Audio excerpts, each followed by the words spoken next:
thought I'd return to that small town in West Virginia, not after what happened last time. My name is Gino. This town holds a piece of my heart, tangled in memories of my father who passed away in 2021. He wished for his ashes to rest here, by the old hunting grounds we loved. I came back not for the deer or the fish, but to feel close to him once more, to speak to the ashes settled beside the quiet fire pit. But as I stood there, in the quiet of the woods, a chill ran down my spine. It felt like someone or something was watching me.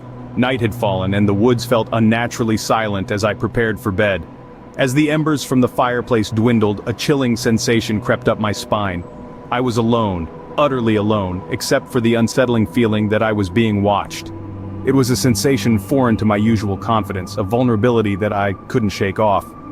In the stillness of the night, a soft tapping began at the window. My eyes darted towards the sound, and through the foggy glass I saw a bizarre scene, a puppet play using my father's vase of ashes. The dim light and my weary eyes might have played tricks on me, but the sight was unnervingly clear. It seemed like a cruel joke, yet the air was thick with an eerie seriousness. I approached the window, heart pounding, half expecting to confront a prankster. But as I drew closer, the tapping ceased. I mustered the courage to open the door, peering into the foggy darkness, only to find nothing there. The silence was deafening.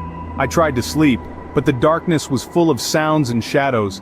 Lying there in the pitch black, the eerie quiet of the night was shattered by a peculiar noise. It was the sound of tapping, not just any tapping, but a rhythmic haunting tap that seemed to beckon me from the depths of sleep. As my eyes fluttered open, the room swam into focus, and there it was again, that bizarre puppet-like show outside my foggy window. But this time it wasn't just a silent, creepy display. No, this time the vase holding my father's ashes seemed to be part of this macabre tableau, and from it came a voice. It was a voice I knew well, yet it was distorted, as if speaking from the beyond. "It's me, son, your dad," it whispered, sending a shiver down my spine. Compelled by a mix of fear and longing, I approached the window. My heart pounded as the figure became clearer. The smile was grotesque, wide and unnerving, filled with dark, cavernous eyes that seemed to pierce through the night. The creature's face was a ghastly mask of joy and malevolence, its teeth jagged and uneven, forming a sinister grin that could haunt the bravest of souls. Fear took over. I knew I had to face whatever this was, but nothing could prepare me for what I saw next. Heart pounding, I stepped outside, ready to confront whatever was tormenting me. The air was thick, filled with the kind of silence that screams in your ears. There, in the dim light of the moon, stood a monstrosity beyond my wildest nightmares. Towering over me at least 20 to 30 feet tall, its veins pulsated under what looked like translucent skin, a grotesque sight that sent shivers down my spine.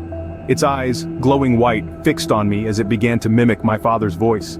"It's me, son, your dad," it crooned, a mockery that twisted my gut with fear and rage. The psychological torment was unbearable, hearing my dead father's voice from such a horrifying figure. It was a cruel joke, a nightmare brought to life. Realizing I was outmatched, I retreated back into the safety of the house, my heart racing as I dialed my friend's number. The wait for him to arrive was agonizing, every minute stretching endlessly as that creature continued its charade outside.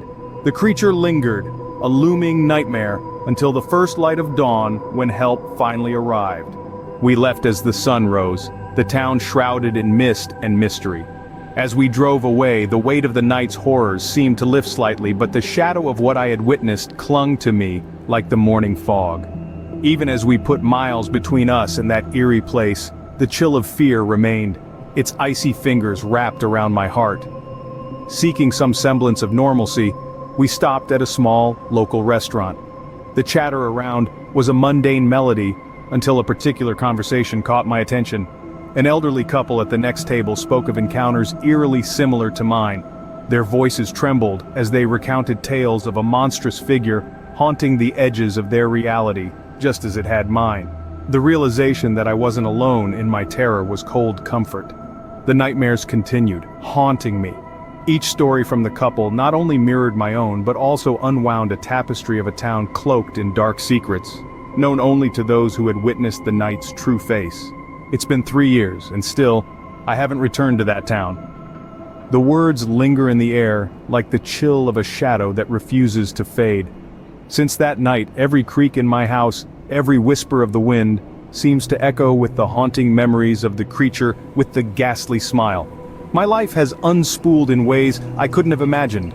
My girlfriend, bless her curious heart, has asked time and again if we could visit the town for its serene views and quiet charm. Each time I find myself crafting new excuses, my resolve as firm as the day I fled those woods. The truth is, the thought alone stirs a panic deep within me, a terror that grips my heart with icy fingers. Nightmares stalk my sleep, vivid and disturbing. In them, the creature calls out to me, its voice a grotesque mimicry of my father's. Each morning I wake up drenched in sweat, the echoes of that voice still bouncing off the walls. Every shadow whispers memories of that night, a reminder of the horror that lurks in that small town.